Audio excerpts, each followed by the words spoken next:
out real quick and take the wheels off real quick, right? It's a lot of fun. It's interactive. There's one. Okay. He's going to blow the horn. Let him know we're coming. You guys ready to go? Yeah!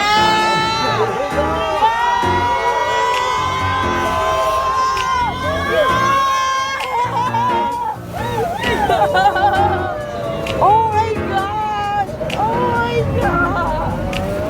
We're floating, everybody. Welcome to the channel. Just like they were in the water. Oh my God!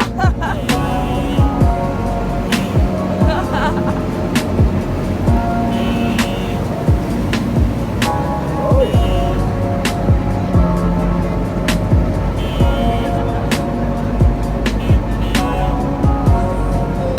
This is so cool!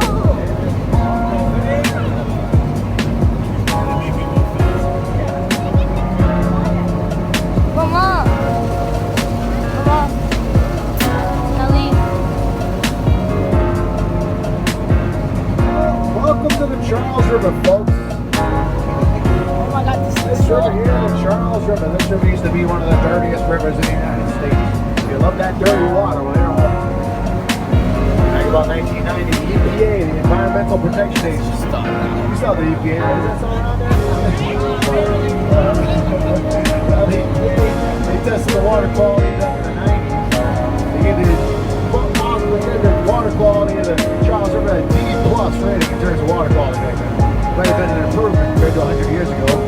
They had all kinds of factories all down the river, dumping all kinds of nasty stuff into the water.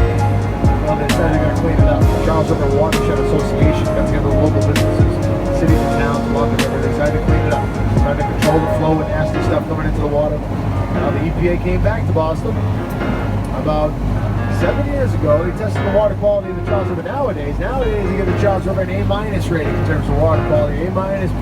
Nowadays, the Charles River is the cleanest urban waterway in the United States. They can do it, folks. They can clean our mess. Need that regulation. Help guide us. They can do it. They had the first public swimming here in 50 years, 6 years ago. They had 2 or 3 public swims here last year. They say as long as you don't touch the mud down at the bottom with all the heavy metals and the lead and the mercury down there and everything else, you're all good. Otherwise, feel pretty good. Just don't touch the bottom. And they had the public swim. It's kind of off of a dock where it's further out. It's about 10 feet deep. It's about 25 feet deep right here, but we're behind the new dam. Up ahead of us, this is the old dam. It was built in 1908. Museum of Science sits right on top of the old dam. But there's a new locking dam down behind us that holds the river water back and holds the tides from coming in. Up there in Boston Harbor, the tides rise and fall 10 feet twice a day. With a 10-foot tide change every 6 hours, depending on where the moon is. Right over there. This river used to go up and down with the tides. Now it's all dammed. So now it's more like a lake really right here. This whole thing will freeze over in the wintertime. It's a little tiny bit salty here, but not too salty. All good fishing in here. You got striped bass coming up a few months ago. All striped bass coming up to spawn. You got American eels in here. You got perch. You got chad. The water looks green, brown, but that's like putting a tea bag into a tea. It's the same thing. Because when the leaves fall in the water, they turn to water color, kind of like a tea leaf. That's why it's so tough. They say this river originally was called the Quannabican River, or Quannabican by the Native Americans. It meant kind of windy river. Then John Smith, the English explorer, he mapped out this area in 1614. You remember the Pocahontas story? Remember Pocahontas saves John Smith, helps him on his way. Well, John Smith came up here, he mapped out this area in 1614, made some detailed maps. He brought the maps back to King James over in England. King James gave the map to his son, Prince Charles, and said, go ahead, name anything you want after yourself. And he named the river after himself, and so it's the Charles River. Charlie's going to blow the horn here. Let me know what's coming. It's a little bit of a blind spot.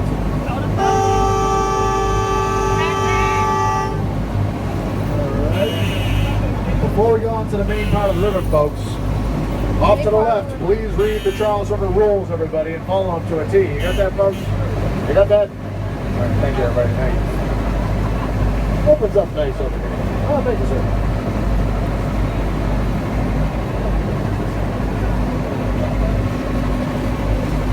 Now you see the tallest building in the city off to the left, the John Hancock Tower, about 60 stories, about 10,000 plus painting left. You see the birds on the board? Oh yeah, the sample.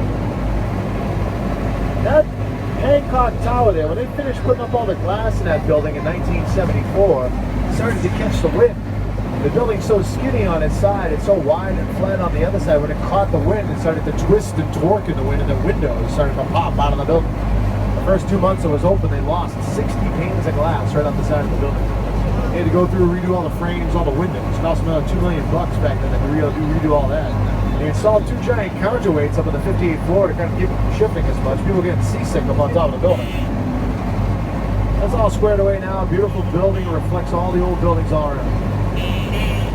Boston's a beautiful city. If you want to watch Boston get destroyed, though, completely, then watch that new Godzilla movie. I saw the new Godzilla movie last night, and the whole end takes place in Boston when the whole monsters destroy the whole city. So after you see it as a beautiful city, watch that Godzilla, you watch the whole thing get destroyed. The second tallest building in the city is down by the bridge, the Prudential Tower, on the big antenna. That one has the tallest observatory, the Skywalk on the 50th floor.